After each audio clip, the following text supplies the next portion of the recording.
Hello friends, welcome to my YouTube channel Webinex technology. आज ही होने जा रहा है हमारा 109 वीडियो इस React.js ट्यूटोरियल सीरीज का। और हम क्रिएट कर रहे थे हमारी stock exchange application in React.js। So आज ही उसका पार्ट 11th होने जा रहा है। So let's get started. So हमने प्रीवियस वीडियो में देखा था कि हमने हमारा जो एपीआई से हमें स्टॉक्स एपीआई से जो हमें डेटा मिल रहा था, सो जो भी हमें रियल टाइम डेटा मिल रहा था उसे हमने डिस्प्ले करा था हमारी स्टॉक कार्ड्स में।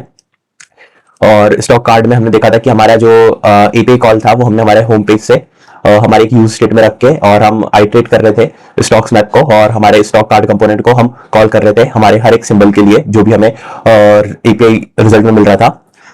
और देन हमने एज अ प्रॉप्स इन सबको यहाँ पे हम डिस्प्ले करवा रहे थे हमारे स्टॉक कार्ड में। सो इनकेस अगर आपने अभी तक मेरे प्रीवियस वीडियो को चेकआउट नहीं करा है तो आप मेरे प्रीवियस वीडियो को चेकआउट कर सकते हैं। मैं प्रीवियस वीडियो का लिंक इस वीडियो को डिस्क्रिप्शन में प्रोवाइड कर दूंगा, और आप टॉप राइट पर आई बटन पर क्लिक करके भी मेरे प्रीवियस वीडियो को चेकआउट कर सकते हैं। आज की वीडियो में हमें देखना है कि हम कैसे हमारी जो स्टेट है, जो स्टॉक्स की स्टेट है, उसको हम ग्लोबली सेट कर पाए। सो बेसिकली हम क्या करेंगे कि अगर हम देखें हमारा होम पे और स्टॉक्स पेज में दोनों पे हमारा हमारा स्टॉक्स ही मिलेंगे। सो अगर एक बार मैं अपनी कंप्लीटेड वेबसाइट देखूं तो मुझे हमारे होम पेज पे भी स्टॉक्स मिल रहे थे। देन अगर मैं स्टॉक्स पे क्लिक करूं तो यहाँ पे भी हमें स्टॉक्स मिल रहे हैं। और बेसिकली क्या हो रहा है यहाँ पर कि हमारा जो हमारा जो होम पेज है उस पे हम जाएं तो अगर हम हमारे होम पेज के कोड पे जाएं तो हम क्या करेंगे कि हमारे होम पेज पे ही हम सारी एक ही बार एपीआई कॉल करेंगे, और उसको हम हमारे ग्लोबल स्टेट में रख सकते हैं। और ग्लोबल स्टेट मींस कि हम एक कॉन्टेक्स्ट क्रिएट कर लेंगे और उस कॉन्टेक्स्ट के अंदर रखकर जो भी हमारी स्टॉक्स में स्टेट में जो भी हमारी स्टॉक्स रहेंगी उसी को हम यहाँ पे सिमिलरली हमारे स्टॉक्स में भी डिस्प्ले करेंगे। सो बेसिकली हम एपीआई कॉल एक ही बार करेंगे और उसको हम हमारे ग्लोबल स्टेट में रख सकते हैं। सो एक्चुअली इसमें हमारा एक इशू है, जैसे कि हम 25 रिक्वेस्ट ही कर सकते हैं। सो इस वजह से हम लिमिटेड कॉल्स ही कर सकते हैं। सो इस वजह से मैं आपको सिर्फ अभी यहाँ पर कम कार्ड्स ही डिस्प्ले कर रहा हूँ, अदरवाइज हम मल्टीपल रख सकते हैं। सो बेसिकली हमारा ये जो होम पेज रहेगा उस पर हम बस 6 कार्ड ही डिस्प्ले करेंगे, और जो भी मल्टीपल्स हम हमारे स्टॉक्स पेज में डिस्प्ले कर सकते हैं। सो हम बट एपीआई कॉल एक ही बार करें, इसलिए हम इसमें हमारे कॉन्टेक्स्ट का यूज कर सकते हैं, रिएक्ट कॉन्टेक्स्ट एपीआई का। और हमारी जो स्टेट रहेगी उसको हम ग्लोबली क्रिएट कर सकते हैं और ग्लोबली मैनेज कर सकते हैं। तो उसके लिए हम क्या करेंगे, बेसिकली जो मेरी ये स्टेट थी, मैं इसको रादर देन इस कंपोनेंट के अंदर करने से बेटर रहेगा कि मैं इसे ग्लोबली क्रिएट कर लूंगा। सो मैं यहाँ पर एसआरसी के अंदर एक नया फोल्डर क्रिएट कर लूंगा और इसका नाम दूंगा मैं कॉन्टेक्स्ट। और इसके अंदर मैं एक नया फाइल क्रिएट कर लूंगा context.js, और इसमें हम सिंपली कर लेंगे इंपोर्ट रिएक्ट फ्रॉम रिएक्ट, और यहां पर मैं एक कंपोनेंट बना लूंगा। सो मैं ऐसा यूज करता हूं कि मैं शॉर्टकट यूज कर लेता हूं ये वाला स्निपेट से, और ये हमने बना लिया है इंपोर्ट रिएक्ट फ्रॉम रिएक्ट। और यहां पे मुझे कॉन्टेक्स्ट क्रिएट करने की नीड होगी, सो मैं यहाँ पे कॉन्टेक्स्ट क्रिएट कर सकता हूं। सो कॉन्टेक्स्ट क्रिएट करने के लिए हमारे पास एक क्रिएट कॉन्टेक्स्ट मेथड होता है। सो मैं इसे यूज कर लूंगा, और जैसे ही मैंने इसे यूज करा है तो मेरा ये ऑटोमेटिक इंपोर्ट हो चुका है क्रिएट कॉन्टेक्स्ट। इनकेस अगर आपका उसमें क्रिएट नहीं होता है तो आप इसे इस तरीके से इंपोर्ट कर सकते हैं। सो क्रिएट कॉन्टेक्स्ट की हेल्प से हमारा एक कॉन्टेक्स्ट क्रिएट हो जाता है। सो मैं इसे एक वेरिएबल में स्टोर कर लूंगा कॉन्टेक्स्ट, और इसका नाम मैं दूंगा स्टॉक कॉन्टेक्स्ट, और इसे मैं एक्सपोर्ट भी कर लूंगा। इसकी एक्सपोर्ट की क्या नीड है वो मैं आगे डिस्कस करूंगा। और इसके अंदर मैं बेसिकली क्या कर सकता हूं कि जो मेरी मैंने सेट स्टॉक्स यूज स्टेट जो यूज करा है, मैं इसको यहां से कंट्रोल एक्स करके मेरे यहां पे ले लूंगा स्टॉक्स, और इस स्टेट को मैं एज इट इज पास कर दूंगा मेरे कॉन्टेक्स्ट के अंदर यूजिंग प्रोवाइडर। सो बेसिकली हमारे कॉन्टेक्स्ट ऑब्जेक्ट जो है जो क्रिएट हो चुका है, मींस हमारा स्टॉक कॉन्टेक्स्ट के अंदर दो बेसिकली ऑब्जेक्ट या प्रॉपर्टी बोलेंगे। सो वो मिल जाती है हमें प्रोवाइडर और कंज्यूमर। सो प्रोवाइडर की हेल्प से हम हमारे पूरी एप्लीकेशन में प्रोवाइड कर सकते हैं हमारा कॉन्टेक्स्ट जो कि हमने क्रिएट करा है। सो बेसिकली मैं यहाँ पे एक इसके अंदर वैल्यू एट्रीब्यूट होता है, उसके अंदर हम हमारा ये जो स्टॉक्स और सेट स्टॉक्स है मैं दोनों पास कर दूंगा। सो जिससे ये मेरी जो स्टेट्स है जो बेसिकली हमारी यूज स्टेट से जो स्टेट्स क्रिएट हुई है वो हम ग्लोबली मैनेज कर पाए। सो मैंने ऑलरेडी कॉन्टेक्स्ट एपीआई पर एक डिटेल्ड सेपरेट वीडियो क्रिएट कर रखा है। सो इनकेस अगर आपको कुछ भी डाउट होता है तो आप मेरे कॉन्टेक्स्ट एपीआई वीडियो को चेकआउट कर सकते हैं। मैं उस वीडियो का लिंक इस वीडियो को डिस्क्रिप्शन में प्रोवाइड कर दूंगा, और आप टॉप राइट पर आई बटन पर क्लिक करके भी मेरे कॉन्टेक्स्ट एपीआई वाले वीडियो को चेकआउट कर सकते हैं। सो ये हमने प्रोवाइड कर दिया है यूजिंग प्रोवाइडर। बट हमें ये जो कॉन्टेक्स्ट होता है वो यूज करना पड़ता है हमारे सबसे पेरेंट लेवल के कंपोनेंट पे। सो अगर मैं पेरेंट लेवल पे यूज नहीं करूंगा सो अदरवाइज उसका जो कॉन्टेक्स्ट का बेसिकली जो एक लाइक पाथ होगा कि वो कहां तक स्कोप बेसिकली स्कोप वो रहेगा, वो लिमिटेड रहेगा। बट अगर मैं इसको पेरेंट लेवल पे यूज करूंगा तो वो पूरी एप्लीकेशन के लिए उसका स्कोप रहेगा। सो मैं यहाँ पे कॉन्टेक्स्ट को सबसे पहले इंपोर्ट कर लूंगा, इंपोर्ट कॉन्टेक्स्ट, और कॉन्टेक्स्ट को मैं यहाँ पे लेके हमारा जो राउटर प्रोवाइडर है इसको मैं कॉन्टेक्स्ट के अंदर रैप कर लूंगा। सो जो अभी हमारा राउटर प्रोवाइड के अंदर से जो भी हमारा कंपोनेंट रेंडर होगा वो होगा हमारा child, as a child treat होगा हमारे कॉन्टेक्स्ट के अंदर। सो मैं क्या कर सकता हूं कि यहां पर मेरा चिल्ड्रन मिलेगा मुझे एज अ प्रॉप चिल्ड्रन, और इस चिल्ड्रन को मैं एज इट इज कॉन्टेक्स्ट के अंदर रेंडर कर सकता हूं। तो इसे मैं एक बार फॉर्मेट कर लेता हूं प्रॉपर्ली।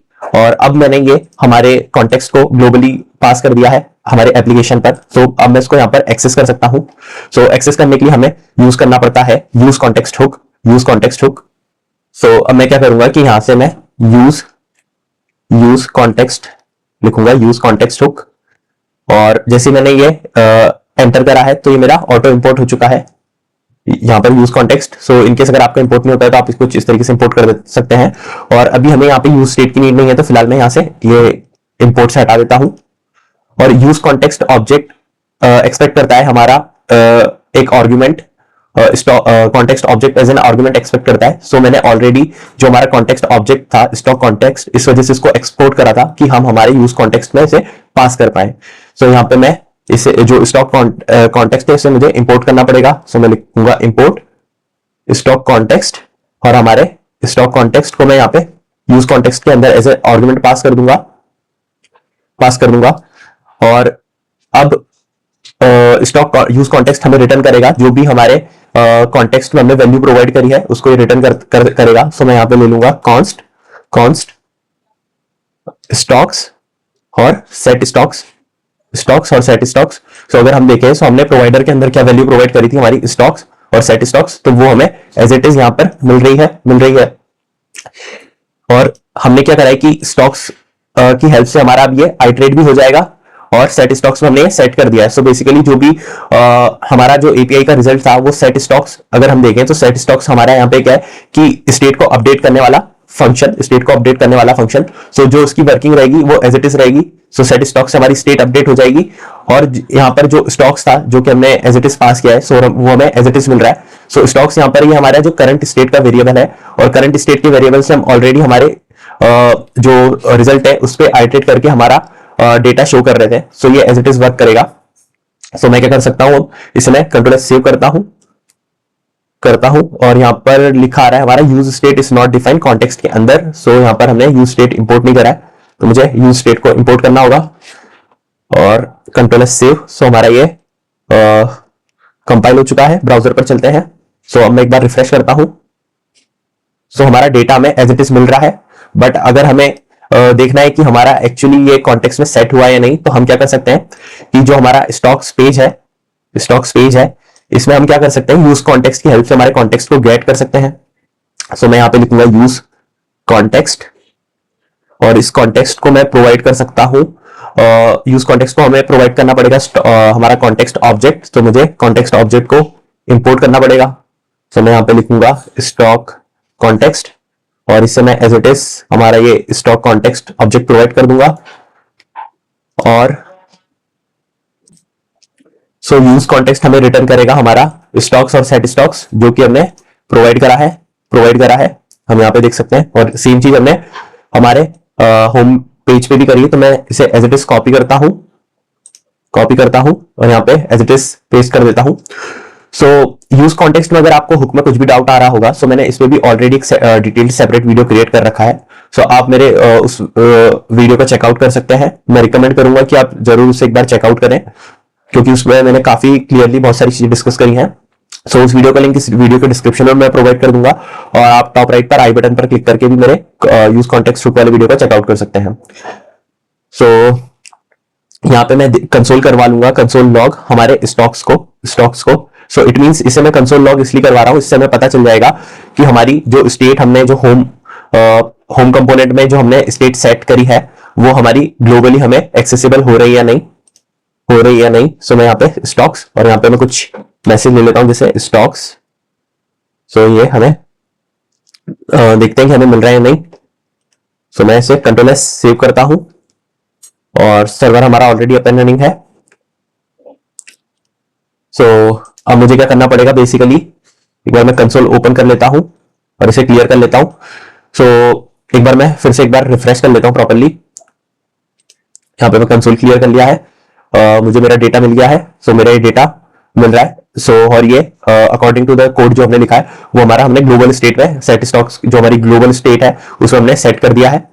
सो अब ये मैंने जो स्टॉक्स पेज के अंदर हमारा कंसोल लगा रखा है, और करंट स्टेट जो हमारी स्टॉक्स है जो ग्लोबली हम मेंटेन कर रहे हैं, सो उसमें ये डेटा हमें मिलना चाहिए। तो मैं चलता हूँ स्टॉक्स पेज पर, और मैंने यहाँ पे कंसोल कराया था। सो मुझे यहाँ पे एक एरे मिल रही है, और अगर हम देखें तो इसके अंदर हमें एज इट इज हमारा मेटा डेटा मिल रहा है। मेटा डेटा खोलूं मैं तो रिलायंस बीएसई एक मिल रहा है मुझे, और दूसरा अगर मैं खोलूं तो इसके अंदर मेटा डेटा खोलूं तो मुझे मिल रहा है TCS BSE. So it means जो हमें जो डेटा चाहिए था,